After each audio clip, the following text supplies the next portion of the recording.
जम्मू काश्मीरनि पेहेलगांवआव बेरायनो थांनाय रकनो बर'नि बर' रक जब्रब मानिनो चाजागे आङै ताइ थैनाय रकनो बर' मियाफारै आगरतलानि लाहार कथर कांग्रेस खास खामानि हिमबतक संचालायखा अ साल खास खामानि हिमबतक लाइथांनाय 22 तारिख एप्रिल बलं बर' रंनि ककजगमानि बाय 26 जना बर' बोथारजागमानि बर'नि सदर जिल्ला कांग्रेस बखाखै अ थैनाय रकनो मुचु खलाई ताइ बर' मियाफारै ताइ जे दुखुमानाय रकनो दाति दाति हामनानै सानलाय अ हिमबतक खलायखा बर' कक सिलजाका अ पातिमुनो कितिंगै 12 थाखतर खा खामजाक मानि जरा फनो मन्त्रि बख्रक नरेन्द्र मोदी आबनति आबसर खा नांसुकमानि गरै खा खामजाक टंखर बिहार चंबारी कपिना बागै अंखरजाक 12 थाखतर नि कांग्रेस नि बखाखै आबनति थोंरों खलायजागि टंखा नै रायस्राके कक सिलजाका आबनि आगुलगो मिया मन्त्रि बख्रक नरेन्द्र मोदी चंबारी नि कक आवै टंहनै कक सिलजालायखा बर' आगरतलाव लाहार हिमबतक खलायथिनि कांग्रेस नि कौमा बर' मानजोगमानि नुकजाखा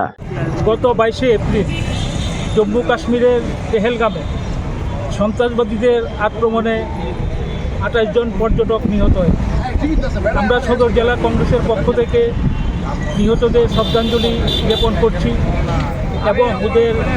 পরিবারে আমরা সহানুভূতি এবং সমবেদনা জানাচ্ছি এবং যারা আহত হয়েছে তাদের দ্রুত আরোগ্য কামনা করছি। আজকে আমাদের এই যে মৌন মিছিল আমরা কালো বেশ ধারণ করেছি আমাদের সর্বভারতীয় নির্দেশে আজ যা ভারতবর্ষের একযুগে সব সদর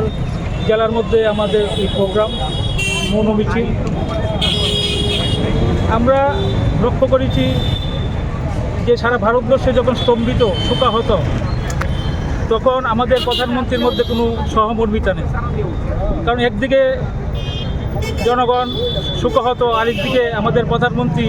বিহারের মধুবনীতে উনি নির্বাচনী সভা করতে গেছেন। আমরা ওনার যে ফেস দেখলাম কালকে ওরা অট্টহাসিতে ফেটে পড়ছেন। আমরা বারবার বলছি, আমাদের সভাপতি খারগেজি বলেছেন যে আমরা এটা নিয়ে রাজনীতি করব না, কিন্তু আমরা বলতে বাধ্য হচ্ছি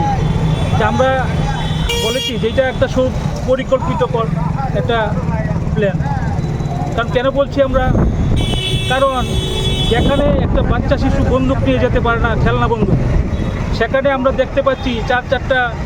সন্ত্রাসবাদী ওরা রাইফেল নিয়ে এই পর্যটকদের হামলে করেছে। সেই জন্য আমরা বলছি যে সময় আমাদের নেতা রাহুল গান্ধী আমাদের বেকার সমস্যা নিয়ে কথা বলে, আমাদের কাস্ট সেন্সাস নিয়ে কথা বলে, খাদ্য বাসস্থান অন্ন নিয়ে কথা বলে এবং যখন দলমত নির্বিশেষে ওয়াকফ আন্দোলন নিয়ে রাস্তায় নেমেছে তখনই একটা সুপরিকল্পিত আক্রমণ হয়। কারণ আমরা আগেও দেখেছি যে 18 নির্বাচনের আগে যে পুলওয়ামা হত্যাকাণ্ড 40 জন আমাদের সেনাবাহিনীর লোক মারা গিয়েছে, কিন্তু আজ অবধি আমরা জানতে পারলাম না এবং তাদেরকে আমরা এখনও বুঝতে পারলাম না ওদের বিচার কী হবে। ওদের কোনো আমরা বিচার দেখতে পেলাম না ভারতবর্ষে,